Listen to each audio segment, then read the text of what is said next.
Leitura da semana, última parte. Jesus olhava aos aflitos e desalentados, aqueles cujas esperanças se haviam desvanecido e que procuravam com alegrias terrenas acalentar os anseios da alma, e convidava todos a nele buscarem descanso. Com ternura pedia ao fatigado povo: tomai sobre vós o meu jugo e aprendei de mim, que sou manso e humilde de coração, e encontrareis descanso para as vossas almas. Por estas palavras, Cristo se dirigia a todos os seres humanos.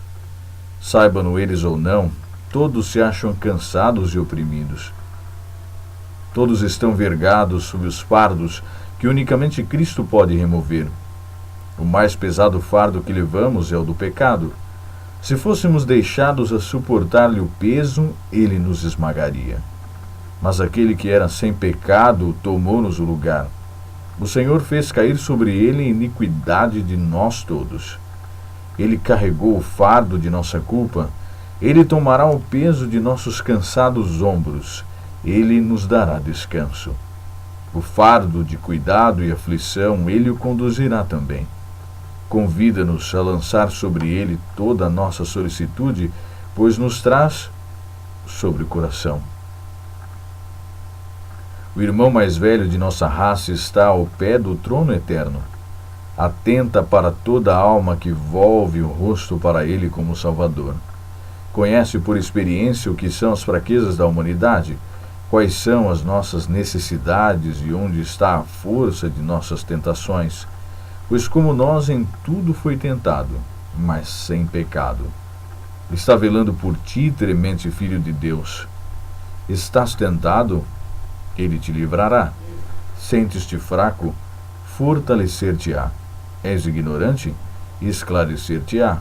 Estás ferido? Há de te curar. O Senhor conta o número das estrelas e todavia sara os quebrantados de coração e liga-lhes as feridas. Sejam quais forem vossas ansiedades e provações, exponde vosso caso perante o Senhor. Vosso espírito será fortalecido para a resistência. O caminho se abrirá para vos libertardes de todo embaraço e dificuldade. Quanto mais fraco e impotente vos reconhecerdes, tanto mais forte vos tornareis em sua força.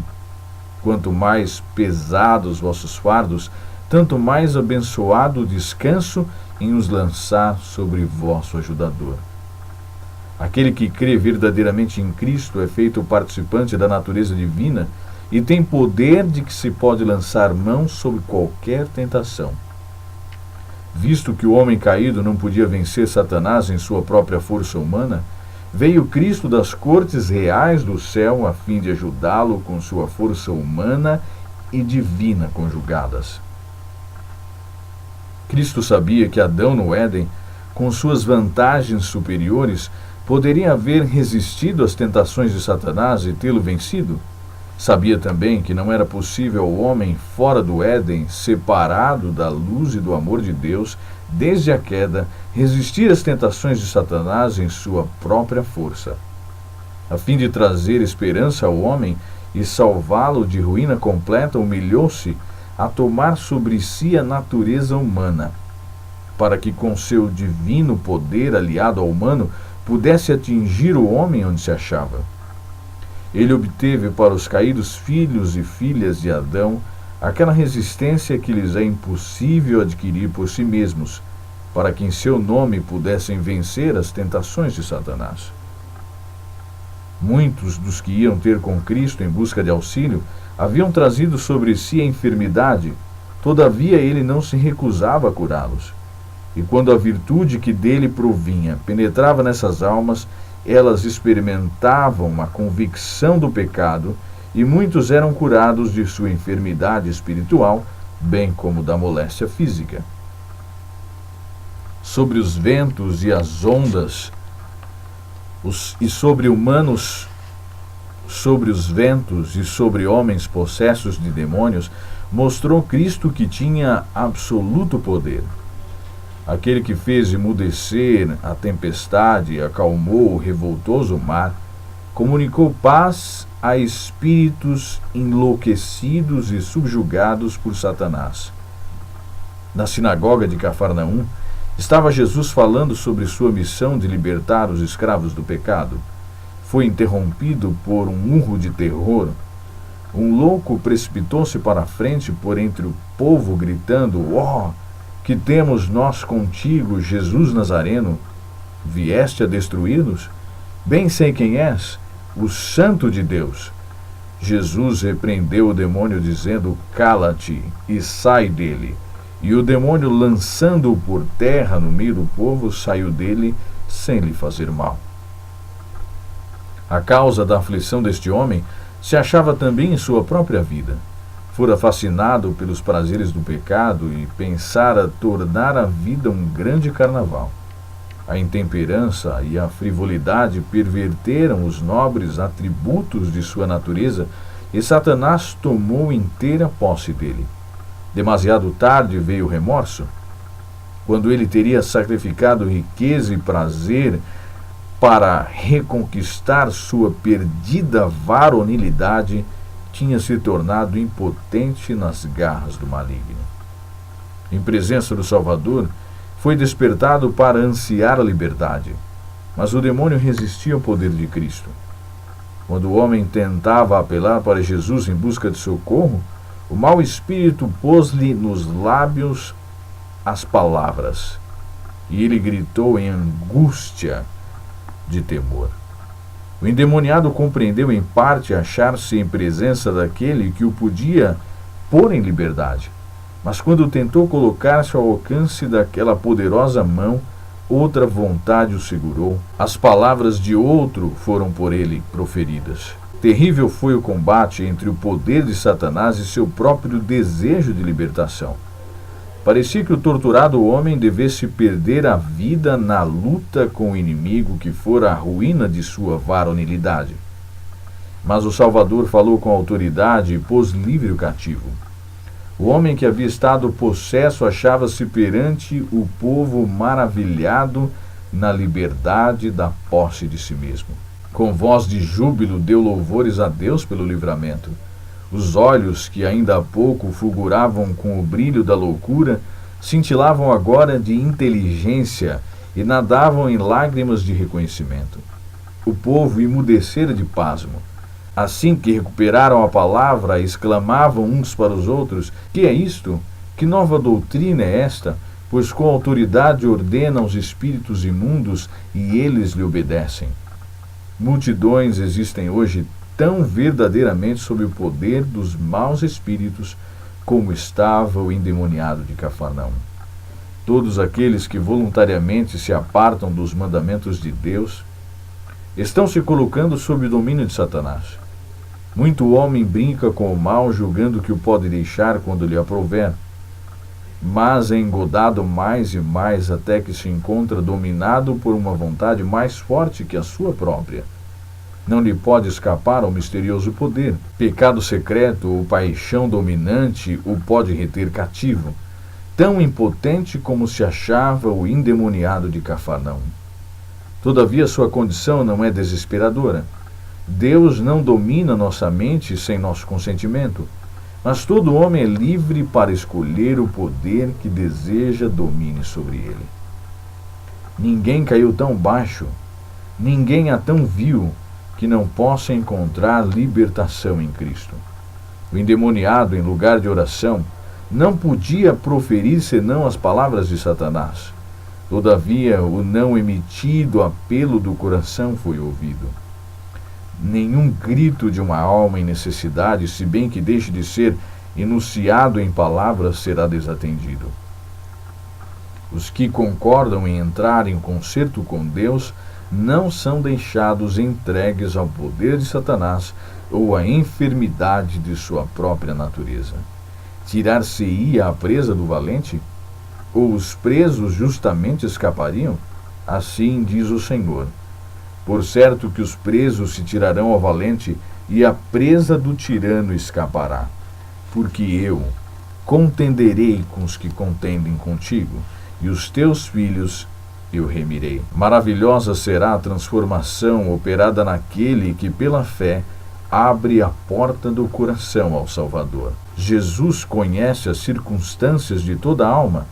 Quanto maior a culpa do pecador, tanto mais necessita ele do Salvador. Seu coração de divino amor e simpatia é atraído acima de tudo para aquele que se acha mais desesperadamente enredado nos laços do inimigo. Com seu próprio sangue assinou ele a carta de emancipação da raça humana. Jesus não deseja que os que por tal preço foram adquiridos sejam o joguete das tentações do inimigo. Não deseja que sejamos vencidos e venhamos a perecer. Aquele que fechou a boca aos leões na cova e andou com seus fiéis por entre as chamas da fornalha, está igualmente disposto a trabalhar em nosso favor, a subjugar todo o mal em nossa natureza. Hoje está ele ao altar da misericórdia, apresentando perante Deus as súplicas dos que lhe desejam auxílio. Não repele nenhuma criatura chorosa e arrependida. Perdoa abundantemente a todos quantos vão ter com ele em busca de perdão e restauração. Ele não conta a ninguém tudo quanto poderia revelar, mas manda a toda alma tremente que tenha ânimo. Quem quiser pode apoderar-se da força de Deus e fazer paz com ele, e ele fará paz. As almas que se volvem para ele em busca de refúgio, Jesus ergue acima das acusações e da contenda das línguas. Nem homem, nem anjo mau algum podem comprometer essas almas. Cristo as liga à sua própria natureza divina humana. Essas preciosas promessas, toda alma que permanece em Cristo pode tornar suas. Ela pode dizer: eu esperarei no Senhor, esperarei no Deus da minha salvação. O meu Deus me ouvirá. Ó inimiga minha, não te alegres a meu respeito. Ainda que eu tenha caído, levantar-me-ei. Se morar nas trevas, o Senhor será a minha luz. Tornará a apiedar-se de nós, subjugará as nossas iniquidades e lançará todos os nossos pecados nas profundezas do mar. Deus tem prometido: farei que um homem seja mais precioso do que o ouro puro, e mais raro do que o ouro fino de Ofir. Ainda que vos deiteis entre redis, sereis como as asas de uma pomba, coberta de prata, com as suas penas de ouro amarelo. Aqueles a quem mais Cristo perdoou, mais o amarão. São estes os que no dia final mais perto se acharão de seu trono, e verão o seu rosto, e nas suas testas estará o seu nome. Toda verdadeira reforma tem seu lugar na obra do Evangelho, e tende ao erguimento da alma a uma vida nova e mais nobre. A obra da temperança, especialmente, requer o apoio dos obreiros cristãos. Eles devem chamar a atenção para essa obra, tornando-a objeto de vivo interesse. Por toda parte devem apresentar ao povo os princípios da verdadeira temperança e pedir assinaturas para o voto da mesma. Fervorosos esforços se devem fazer em favor dos que se acham escravizados aos maus hábitos. Há por toda parte uma obra a ser feita por aqueles que caíram devido à intemperança. Entre as igrejas, as instituições religiosas e lares professamente cristãos, muitos jovens estão seguindo a vereda da ruína. Por hábitos de intemperança, trazem sobre si mesmos a enfermidade e, pela ganância de obter dinheiro para pecaminosas transigências, caem em práticas desonestas. Arruinam a saúde e o caráter. Alienados de Deus, rejeitados pela sociedade, essas pobres almas se sentem sem esperança, tanto para esta vida como para outra por vir. O coração dos pais fica quebrantado. Os homens falam desses extraviados como casos sem esperança, assim não os considera Deus. Ele compreende todas as circunstâncias que os têm tornado o que são e os contempla com piedade. Esta é uma classe que demanda auxílio. Nunca lhes deis ocasião de dizer: ninguém se importa com a minha alma.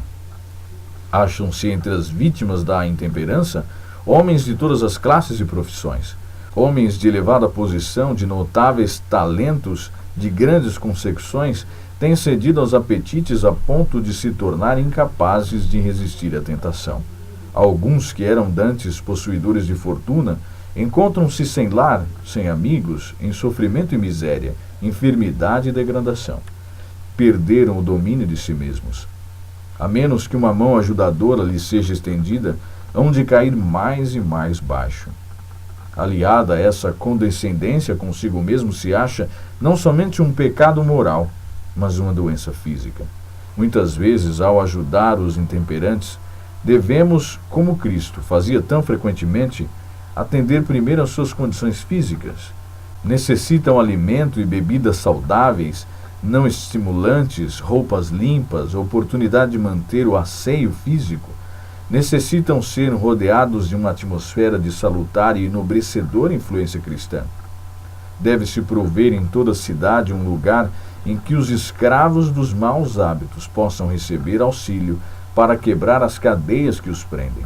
A bebida forte é considerada por muitos o único consolo da aflição, mas não será preciso que seja assim, se em lugar de desempenhar o papel do sacerdote e do levita, os professos cristãos seguirem o exemplo do bom samaritano. Ao lidar com as vítimas da intemperança, cumpre nos lembrar que não estamos tratando com pessoas de são juízo, mas com aqueles que de momento se acham sob o poder de um demônio. Sede pacientes e brandos, não penseis na desagradável, repulsiva aparência, mas na preciosa vida para cuja redenção Cristo morreu. Ao despertar o ébrio para o sentimento de sua degradação, fazei quando estiver ao vosso alcance, para lhe mostrar que sois seu amigo. Não profirais uma palavra de censura ou de repugnância. É muito provável que a pobre alma se maldiga a si mesma. Ajudai-a a se erguer. Dirige-lhe palavras que alentem a fé. Procurai fortalecer todo bom traço em seu caráter. Ensinai-lhe a maneira de galgar um nível mais elevado. Mostrai-lhe que é possível viver de modo a granjear o respeito de seus semelhantes. Ajudai-o a ver valor nos talentos que Deus tem lhe dado, mas que ele tem negligenciado desenvolver. Embora se haja a vontade depravado e enfraquecido, existe para ele esperança em Cristo. Este lhe despertará no coração mais elevados impulsos e desejos mais santos. Animai-o a apoderar-se da esperança que se lhe apresenta no Evangelho.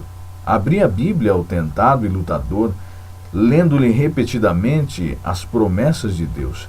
Estas promessas serão para ele como as folhas da árvore da vida. Continuai pacientemente em vossos esforços, até que com reconhecida alegria a trêmula mão se apegue à esperança da redenção em Cristo. Deveis apegar-vos firmemente àqueles a quem buscais ajudar, do contrário jamais obtereis a vitória. Eles serão continuamente tentados para o mal, serão repetidamente quase vencidos pelo intenso desejo da bebida forte, aqui e ali poderão cair. Não cesseis, entretanto, por isso, os vossos esforços. Eles decidiram fazer um esforço para viver para Cristo, sua vontade.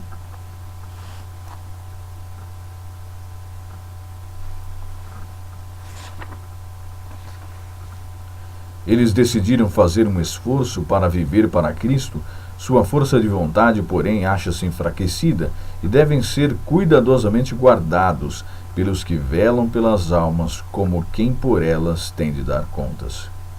Eles perderam sua varonilidade que devem reconquistar. Muitos têm de lutar contra fortes tendências hereditárias para o mal. Fortes desejos não naturais, impulsos sensuais, eis a herança que por nascimento receberam. Contra os mesmos devem ser cuidadosamente guardados. Interior e exteriormente estão o bem e o mal em luta pela preponderância. Os que nunca passaram por tais experiências não podem conhecer o quase avassalador poder do apetite ou o feroz conflito entre os hábitos de condescendência consigo mesmo e a decisão de ser temperante em todas as coisas. Essa batalha deve ser travada uma e muitas vezes. Muitos dos que são atraídos a Cristo não possuirão a força moral para continuar a luta contra o apetite e a paixão. O obreiro não deve, no entanto, se desanimar por isso. São apenas os que foram salvos das maiores profundidades os que apostatam. Lembrai-vos de que não trabalhais sozinhos. Anjos ministradores se unem em serviço a todo sincero filho e filha de Deus. E Cristo é o restaurador. O grande médico mesmo se acha ao lado dos fiéis obreiros, dizendo à alma arrependida: Filho, perdoados estão os teus pecados. Muitos serão os párias que se apoderarão da esperança que lhes é apresentada no Evangelho e entrarão no reino do céu, ao passo que outros que foram beneficiados com grandes oportunidades e grande luz, que não aproveitaram, serão deixados nas trevas exteriores. Desanimamos muito facilmente com os que não correspondem imediatamente aos nossos esforços. Nunca devemos deixar de trabalhar por uma alma enquanto houver um raio de esperança. As almas preciosas custaram a nosso Redentor demasiado caro para serem levianamente abandonadas ao poder do tentador. Necessitamos colocar-nos a nós mesmos no lugar dos tentados. Considerai o poder da hereditariedade, a influência das más companhias e do ambiente, a força dos maus hábitos. Podemos nós admirar-nos de que sob tais influências muitos se degradem? Podemos admirar que sejam tardios em corresponder aos nossos esforços pelo seu erguimento? Muitas vezes, quando conquistados para o Evangelho, aqueles que se afiguravam vulgares e não promissores achar-se-ão entre os mais leais de seus adeptos e defensores. Não estão inteiramente corrompidos. Sob um desagradável exterior, há impulsos bons que podem ser atraídos. Sem uma mão ajudadora, muitos há que nunca se haveriam de restabelecer, mas mediante o esforço paciente e perseverante, podem ser levantados. Essas pessoas requerem ternas palavras, bondosa consideração, auxílio real. Necessitam aquela espécie de conselho que não extinguirá o débil raio de ânimo na alma. Considerem isto os obreiros que se põem em contato com elas. Alguns se acham cuja mente foi por tão longo tempo aviltada que nunca na vida se tornarão aquilo que poderiam ter sido, sob mais favoráveis circunstâncias. Mas os brilhantes raios do sol da justiça podem resplandecer na alma. É seu privilégio possuir aquela vida que se estende paralela à vida de Deus. Implantai-lhes na mente pensamentos que elevem e enobreçam. Que vossa vida lhes patenteie a diferença entre o vício e a pureza, a treva e a luz. Leiam eles em vosso exemplo o que significa ser cristão. Cristo é capaz de levantar os maiores pecadores, colocando-os no estado em que serão reconhecidos como filhos de Deus, herdeiros com Cristo na herança imortal. Pelo milagre da divina graça, muitos podem tornar-se aptos para uma vida de utilidade. Desprezados e abandonados, perderam por completo o ânimo, talvez pereçam, insensíveis e indiferentes. Sob o ministério do Espírito Santo, todavia, a estupidez que faz parecer impossível seu erguimento desaparecerá. A mente pesada, obscurecida, despertará. O escravo do pecado será posto em liberdade. O vício desaparecerá. Será vencida a ignorância. Mediante a fé que opera por amor, o coração será purificado e a mente iluminada.